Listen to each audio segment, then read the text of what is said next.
신비한 피리.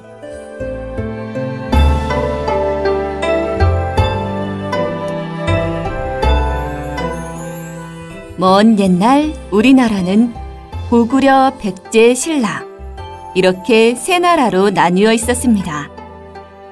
삼국을 하나로 통일한 것은 신라였지요. 그러나 삼국의 땅이 하나가 되었다고 백성들까지 금세 하나가 되는 것은 아니었습니다. 게다가 바다 건너 외국까지 도적질을 일삼아 나라 안은 하루도 평안할 날이 없었습니다. 통일을 이룩한 문무왕은 고민 끝에 동해안 상기슭에 절을 짓기로 하였습니다. 고구려, 백제, 신라의 백성이 모두 부처님을 믿으니 절을 지어 백성들의 마음을 달래고 부처님의 힘으로 왜구의 침략도 막으려 한 것입니다.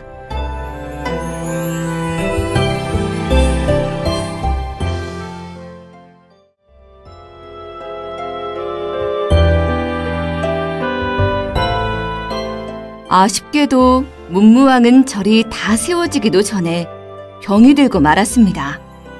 내가 죽거든 동해에 묻어다오. 내 죽어서도 용이 되어 나라를 지킬 것이다. 그렇게 문무왕은 세상을 떠나고 뒤를 이어 신문왕이 왕위에 올랐습니다. 신문왕은 동해의 큰 바위에서 아버지의 장례를 치르고 그 바위를 대왕암이라고 이름 지었습니다. 그리고 솜씨 좋은 목수와 석공들을 불러 모아 절을 짓는데 온 힘을 기울였습니다. 드디어 내일이면 모든 공사가 마무리되는 날입니다.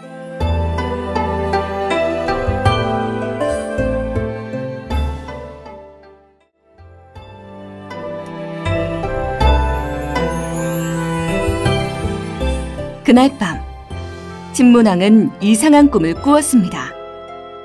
꿈속에서 왕은 새로 지은 절 앞 섬돌 위에서 대왕암을 바라보고 있었습니다.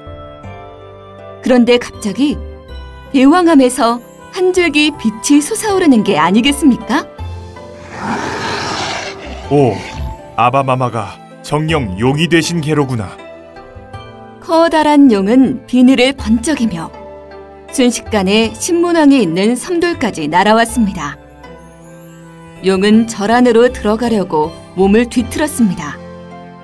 그러나 섬돌에 가로막혀 주변을 빙빙 맴돌 뿐이었지요.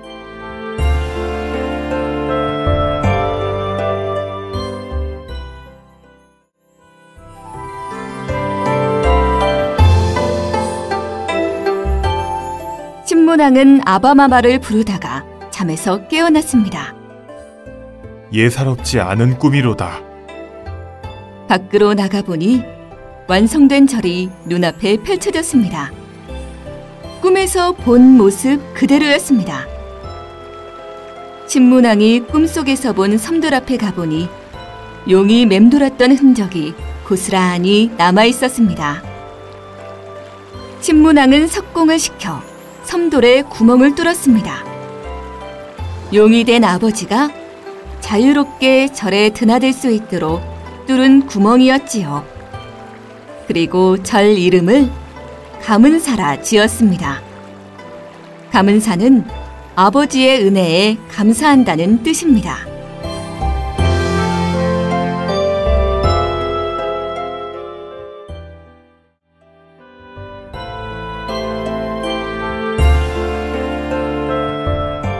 그로부터 1년이 훌쩍 지난 어느 날이었습니다. 동해를 지키던 관리가 황급히 신문왕을 찾아왔습니다. 동해 바다에 거북 모양의 바위섬이 있는데 감은사 쪽으로 떠내려와 물결을 따라서 오가고 있사옵니다. 신문왕은 하늘의 변화를 보고 점을 치는 일관을 불러들였습니다.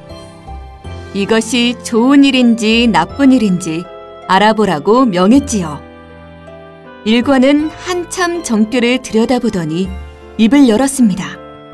거룩하신 문무대왕께서는 바다를 지키는 용이 되셨고 삼국 통일에 큰 공을 세운 김유신 장군께서는 하늘의 신이 되셨습니다. 두 분께서 나라를 지킬 보물을 내리려 하시니 어서 가셔서 그 뜻을 받드시옵소서.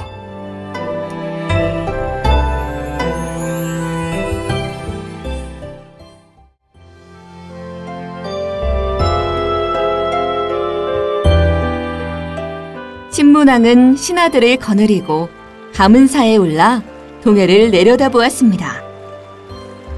듣던 대로 푸른 물결 위에 거북 모양의 바위섬이 흔들거리고 섬 위에는 대나무 두 그루가 꼿꼿이 서 있었습니다. 우르르 쾅!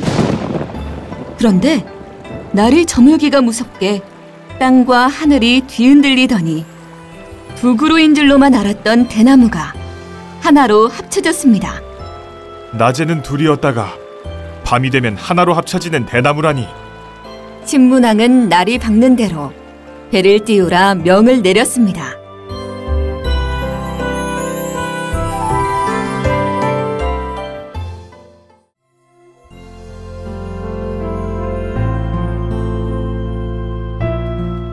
이튿날 아침이 되자 갑자기 먹구름이 세상을 뒤덮었습니다. 이어 천둥 번개가 내리치며 거센 비바람이 몰아쳤지요. 바다를 건너기는커녕 배를 띄울 수조차 없었습니다. 다음 날에도 또 다음 날에도 비바람은 그칠 줄 몰랐습니다. 칠흑 같은 어둠과 휘몰아치는 비바람은 7일 밤낮이나 이어졌습니다. 그동안에도 대나무는 낮이면 둘이 되었다가 밤이면 하나로 합쳐지기를 거듭했습니다.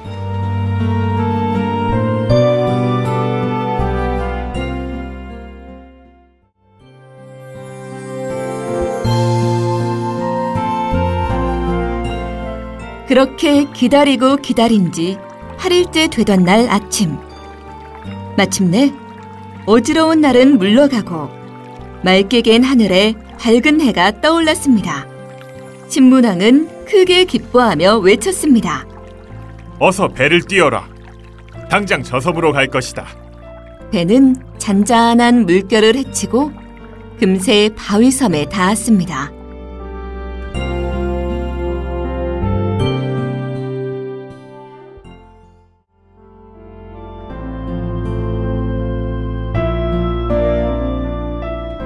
신문왕이 배에서 내려 섬에 막 발을 내디뎠을 때입니다.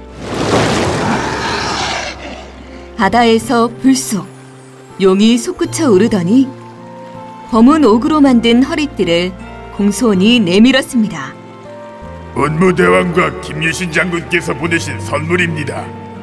신문왕은 용을 맞이하며 물었습니다. 어찌하여 이 섬의 대나무가 갈라졌다 합쳐졌다 하는가?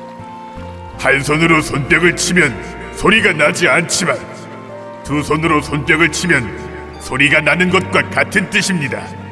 이 대나무도 하나로 합쳐진 다음에야 소리가 날 터이니 왕께서 이 대나무를 가져다가 끼리를 만들어 불면 어지러움이 잦아들고 천하가 평화로워질 것입니다.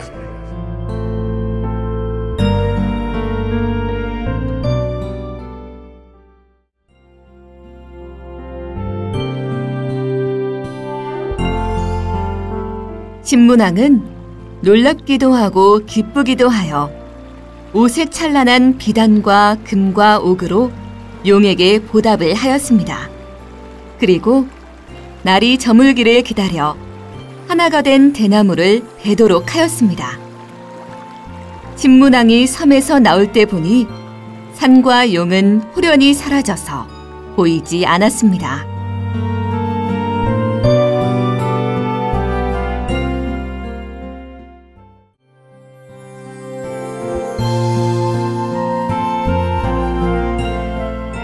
신문왕은 가문사에서 하룻밤을 묵은 뒤에 궁궐로 향했습니다. 신문왕이 잠시 수레를 멈추고 쉬고 있는데 궁을 지키던 태자가 마중을 나왔습니다. 신문왕은 태자에게 그동안의 일을 들려주고는 용이 준 검은 옥허리띠를 보여주었지요. 태자는 허리띠를 찬찬히 살펴보다가 이렇게 말했습니다. 이 허리띠의 조각 하나하나는 모두 다 진짜 용입니다. 네가 그것을 어찌하느냐? 한 조각을 떼어내 물에 넣어보십시오. 신문왕은 왼쪽 두 번째 조각을 떼어내 시냇물에 담갔습니다.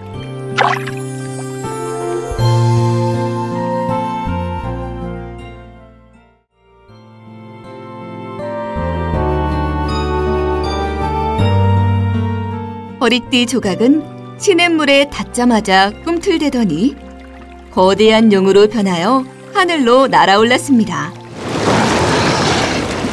그리고 그 자리는 깊은 연못이 되었습니다. 이 연못은 용이 솟은 자리라 하여 용연이라 불리게 되었습니다.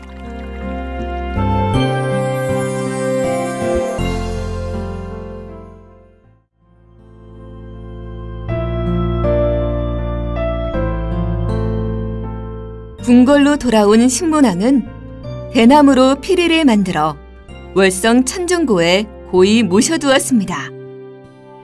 월성 천정고는 나라의 보물을 보관하는 곳입니다.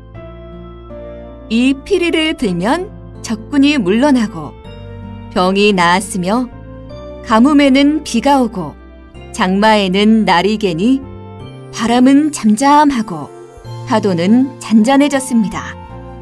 이에 만가지 풍파를 잠재우는 피리라 하여 이름을 만파식적이라 짓고 국보로 삼았다고 합니다.